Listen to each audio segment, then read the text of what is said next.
Hello साथियों, नमस्कार। स्वागत है आप सभी का। कैसे हैं आप सब? उम्मीद करते हैं आप सभी बड़े अच्छे होंगे। दोस्तों, आज के इस वीडियो में हम बात करेंगे भारत के राष्ट्रीय उद्यान और वन्यजीव अभ्यारण्य को लेकर 100 सबसे महत्वपूर्ण सवाल जो आपके एग्जाम में बार बार आते हैं और आप गलत करके चले आते हैं। चलिए स्टार्ट करेंगे। एक एक सवाल आपके एग्जाम के लिए बेहद जरूरी है, तो शुरू से लेकर आखिरी तक आप जरूर बने रहें। पहला सवाल आपके स्क्रीन पर है, किश्तवाड़ राष्ट्रीय उद्यान आप कहां पर देखते हैं? आपका जो किश्तवाड़ राष्ट्रीय उद्यान है, इसे आप कहां पर देखते हैं? तो इसे आप जम्मू कश्मीर में देखते हैं। कहां पे देखते हैं? इसे आप जम्मू कश्मीर में देखते हैं। बहुत ज्यादा इंपॉर्टेंट है और इसकी स्थापना 1981 में हुई थी। ये फेमस क्यों है? ये फेमस यहाँ पे स्नेक वॉक के लिए है, भूरे भालू के लिए है और आपके बारहसिंघा के लिए है। इसको आप याद रखिएगा, बहुत इंपॉर्टेंट है आपके लिए। नेक्स्ट, सैडल पीक राष्ट्रीय उद्यान आपको कहां पर दिखाई पड़ता है? ये जो आपका सैडल पीक राष्ट्रीय उद्यान है, ये आपको कहां पर दिखाई पड़ता है? तो ध्यान रखिएगा, ये आपको अंडमान और निकोबार द्वीप समूह में दिखाई पड़ता है। कहां पे?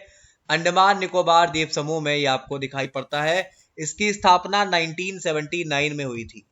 बड़ा इंपॉर्टेंट रहेगा, 1979 में इसकी स्थापना हुई थी। बहुत इंपॉर्टेंट रहेगा आपके लिए। यहाँ पशु पक्षियों के अलावा अंडमानी जंगली सुअर और बहुत सारी चीज आपको यहाँ पर दिखाई पड़ते हैं। शाही कबूतर यहाँ पाए जाते हैं जो अलग ही प्रकार के दिखते हैं। नेक्स्ट, कालेसर राष्ट्रीय उद्यान आपको कहां पर दिखाई पड़ता है? कालेसर राष्ट्रीय उद्यान आपको यमुनानगर हरियाणा में दिखाई पड़ता है। बहुत इंपॉर्टेंट रहेगा आपके लिए। कहां दिखाई पड़ता है? यमुनानगर हरियाणा में ये आपको दिखाई पड़ता है। इसकी स्थापना 2003 की मानी जाती है। कब की? 2003 की इसकी स्थापना मानी जाती है। बहुत इंपॉर्टेंट है। इसके विषय में आपको हम बताएं तो कालेसर नेशनल पार्क के नजदीक ही कालेसर वाइल्ड लाइफ सेंचुरी है। यहाँ खुले घास के मैदान में चीतल और वर्किंग डियर आसानी से देखे जा सकते हैं। बड़ा इंपॉर्टेंट है भाई, आपको याद रखना है, आपकी परीक्षा के लिए जरूरी है। और यहाँ पर हाथी बड़े अच्छे तरीके से आप देख सकते हैं। ठीक है भाई। नीरा घाटी राष्ट्रीय उद्यान किस राज्य में स्थित है? तो ये जो आपका नीरा घाटी राष्ट्रीय उद्यान है, इसे आप कालीपोंग जिला पश्चिम बंगाल में देखते हैं। कहां पे? पश्चिम बंगाल में देखते हैं। बड़ा इंपॉर्टेंट रहेगा ये भी आपके एग्जाम के लिए। इसके विषय में आपको हम बता दें तो इसकी स्थापना 1986 में हुई थी। इसकी स्थापना 1986 में हुई थी। बहुत इंपॉर्टेंट रहेगा आपके लिए। थोड़ी जानकारी और दे दें तो ये 88 वर्ग किलोमीटर के क्षेत्रफल में फैला हुआ है। लाल पांडा उद्यान का प्रमुख आकर्षण का केंद्र माना जाता है। तो लाल पांडा आपके लिए जरूरी है यहां पर। आइए, सलीम अली पक्षी अभ्यारण्य आप कहां पर देखते हैं? तो ये जो आपका सलीम अली पक्षी अभ्यारण्य है, ये आपको चाराओ द्वीप गोवा में दिखाई पड़ता है। कहां पे? गोवा में ये आपको दिखाई पड़ेगा। ये आपके लिए बहुत ज्यादा जरूरी है, इंपॉर्टेंट है। अभ्यारण्य का नाम प्रख्यात भारतीय पक्षी विज्ञानी सलीम अली के नाम पर रखा गया है। ये वही व्यक्ति हैं जिनको बर्डमैन ऑफ इंडिया कहा जाता है। सलीम अली पक्षी अभ्यारण्य में बहुत सारी दुर्लभ प्रजातियां आपको दिखाई पड़ती हैं। नेक्स्ट, नल सरोवर राष्ट्रीय उद्यान आप कहां पर देखते हैं?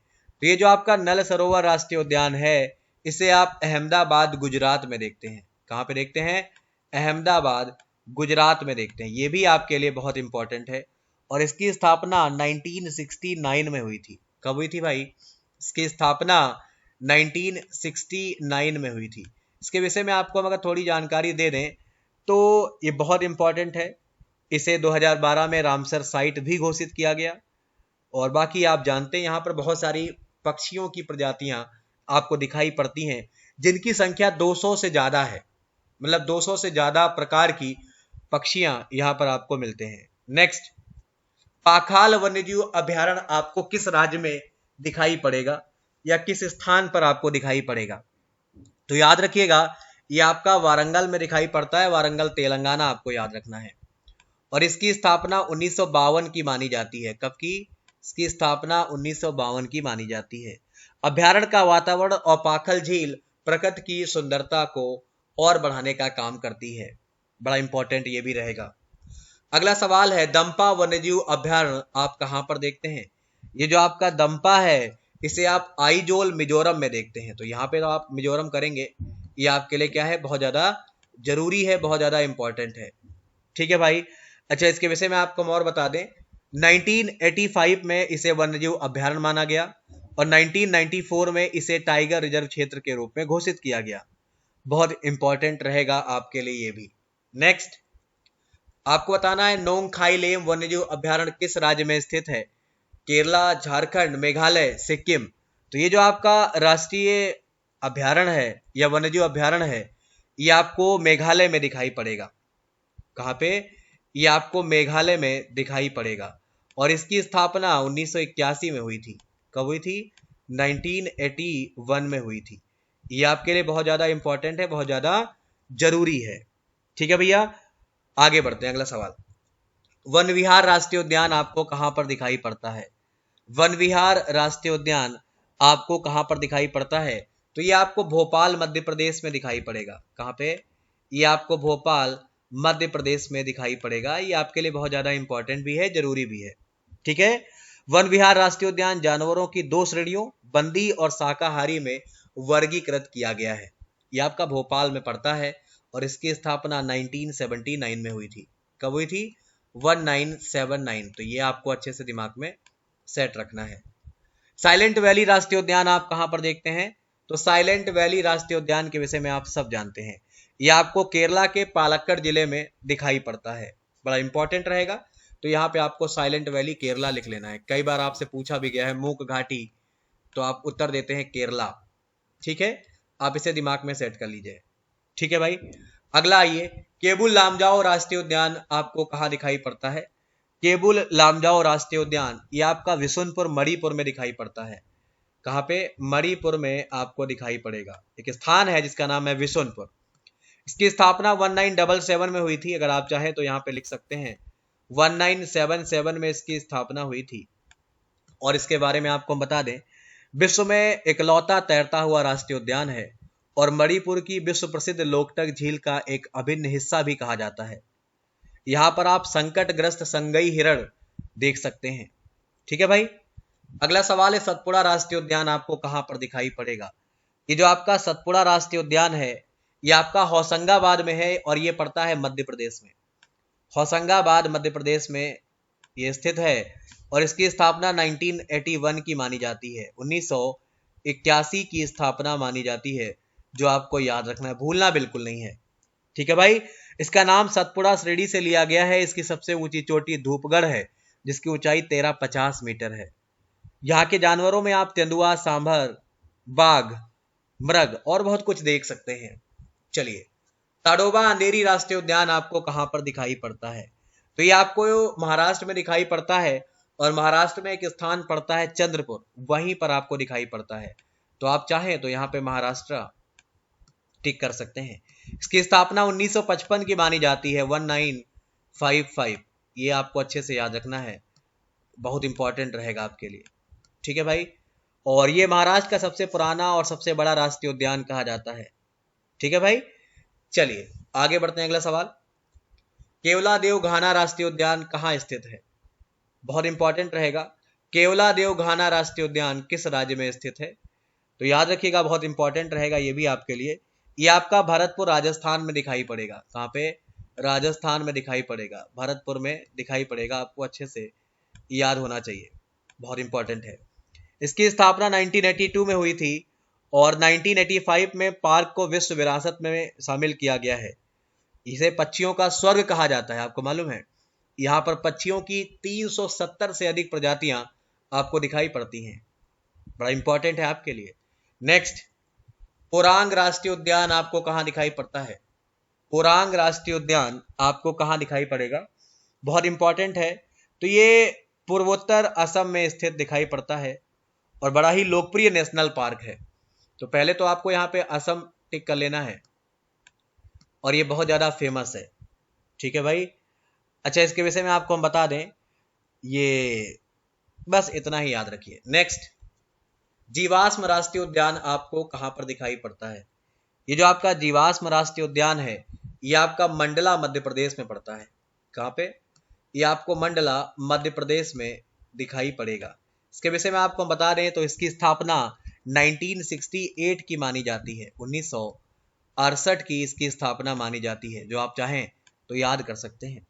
ये मध्य प्रदेश का सबसे छोटा राष्ट्रीय उद्यान भी कहा जाता है, बड़ा इंपॉर्टेंट है। चलिए आगे बढ़ते हैं। अगला सवाल रहेगा, पखुई वन्यजीव अभ्यारण्य आप कहां पर देखते हैं? ये जो आपका पखुई वन्यजीव अभ्यारण्य है, ये आपको कहां पर दिखाई पड़ता है? आप में से जिसको पता है वो नीचे कमेंट बॉक्स में लिख सकता है। ये पूर्वी कामेंग अरुणाचल प्रदेश में आपको दिखाई पड़ता है। अरुणाचल प्रदेश में आपको दिखाई पड़ता है। इसकी स्थापना 1966 में हुई थी। कब हुई थी? 1966 में हुई थी। और ये आपके लिए बहुत ज्यादा इंपॉर्टेंट भी है। ये पक्के टाइगर रिजर्व का एक हिस्सा माना जाता है। नेक्स्ट, गंगोत्री राष्ट्रीय उद्यान आपको कहां पर दिखाई पड़ेगा? ये जो आपका गंगोत्री राष्ट्रीय उद्यान है, ये आपको उत्तरकाशी जिला उत्तराखंड में दिखाई पड़ेगा।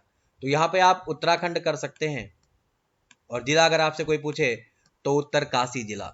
और स्थापना अगर आपसे कोई पूछे तो 1989 के आसपास इसकी स्थापना हुई थी। बहुत ज्यादा इंपॉर्टेंट रहेगा। और गंगोत्री राष्ट्रीय उद्यान के बारे में अगर हम बात करें तो यहाँ पे आप बियर, हिम तेंदुआ, कृष्ण मृग, ये सब आप अच्छे से देख सकते हैं। अगला आइए, पेरियार राष्ट्रीय उद्यान आपको कहां पर दिखाई पड़ता है? पेरियार बहुत फेमस है, आप जानते होंगे। ये आपको केरला में दिखाई पड़ता है। केरला में 2 स्थान पड़ते हैं, पहला इडुक्की और दूसरा पथानामिट्टा। ये दोनों स्थान पर आपको ये दिखाई पड़ता है। बहुत इंपॉर्टेंट है। 1978 में इसे टाइगर रिजर्व का दर्जा दिया गया। समझ गए भाई? तो आप इसे याद रखिएगा। ये आपका केरला में है, यहाँ पे आप टिक कर लीजिए। और ये फेमस क्यों है आप सब जानते हैं। पेरियार राष्ट्रीय उद्यान में आप झुंड में हाथियों को देख सकते हैं। एक साथ बहुत सारे हाथी आपको यहाँ पर दिखाई पड़ते हैं। इसके अतिरिक्त में अगर हम बात करेंगे तो नीलगाय, सांभर, भालू, चीता, तेंदुआ, ये सब भी आपको यहाँ पर दिखाई पड़ते हैं। मन्नार की खाड़ी मरीन राष्ट्रीय उद्यान आप कहां पर देखते हैं? तो याद रखिएगा, ये आप तमिलनाडु में देखते हैं। मन्नार की खाड़ी ये आप कहां पर देखते हैं भाई? ये आप तमिलनाडु में देखते हैं। बहुत इंपॉर्टेंट है। ठीक है भाई। इस समुद्री अभ्यारण्य में 21 छोटे छोटे द्वीप स्थित है जो इसकी सुंदरता को बढ़ाते हैं। माधव राष्ट्रीय उद्यान आप कहां पर देखते हैं? तो ये जो आपका माधव राष्ट्रीय उद्यान है, ये आपको शिवपुरी मध्य प्रदेश में दिखाई पड़ेगा। कहां पे? ये आपको शिवपुरी एमपी यानी मध्य प्रदेश में दिखाई पड़ेगा। इसकी स्थापना 1958 की मानी जाती है। कब की? 1958 की इसकी स्थापना आप मानेंगे। ये आपके लिए बहुत ज्यादा इंपॉर्टेंट है। ठीक है भाई। यहाँ कई प्रकार के जो है पहाड़ आपको दिखाई पड़ते हैं, और इनमें अगर हम बात करें तो कौन कौन सी प्रजातियां पाई जाती हैं? हिरण की बहुत सारी प्रजातियां यहाँ पर आपको देखने को मिलती हैं। यहाँ के मोर फेमस हैं, तो ये सब आपको याद रखना है। पापीकोंडा राष्ट्रीय उद्यान कहाँ स्थित माना जाता है? तो ये जो आपका राष्ट्रीय उद्यान है, ये आपका कहाँ स्थित माना जाता है, ये आपको बताना है। गुजरात, पश्चिम बंगाल, आंध्र प्रदेश या राजस्थान? 23 नंबर सवाल है। सभी लोग बताने का प्रयास करिए, जिसको आता है वो नीचे कमेंट बॉक्स में आंसर जरूर देगा। हो गया?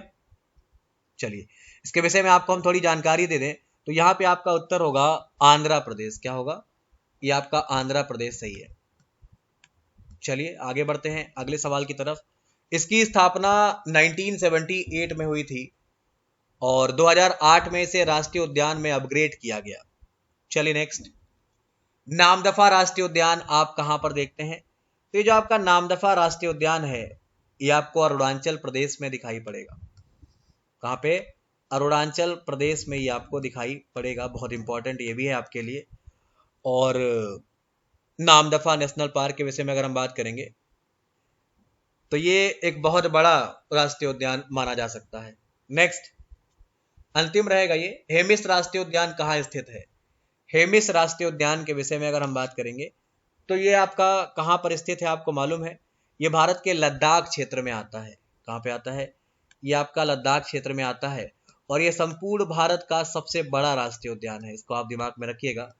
और बहुत सारी लुप्तप्राय प्रजातियां आपको यहाँ पर देखने को मिलती हैं। ये भारत में सबसे अधिक ऊंचाई पर स्थित राष्ट्रीय उद्यान भी कहा जाता है। ठीक है भाई। तो ये आपको 25 सवाल ध्यान रखने हैं। ये आपका भाग 1 था जो मैंने आपके समझ में रखा है। इसमें हमने 25 महत्वपूर्ण सवाल किए हैं।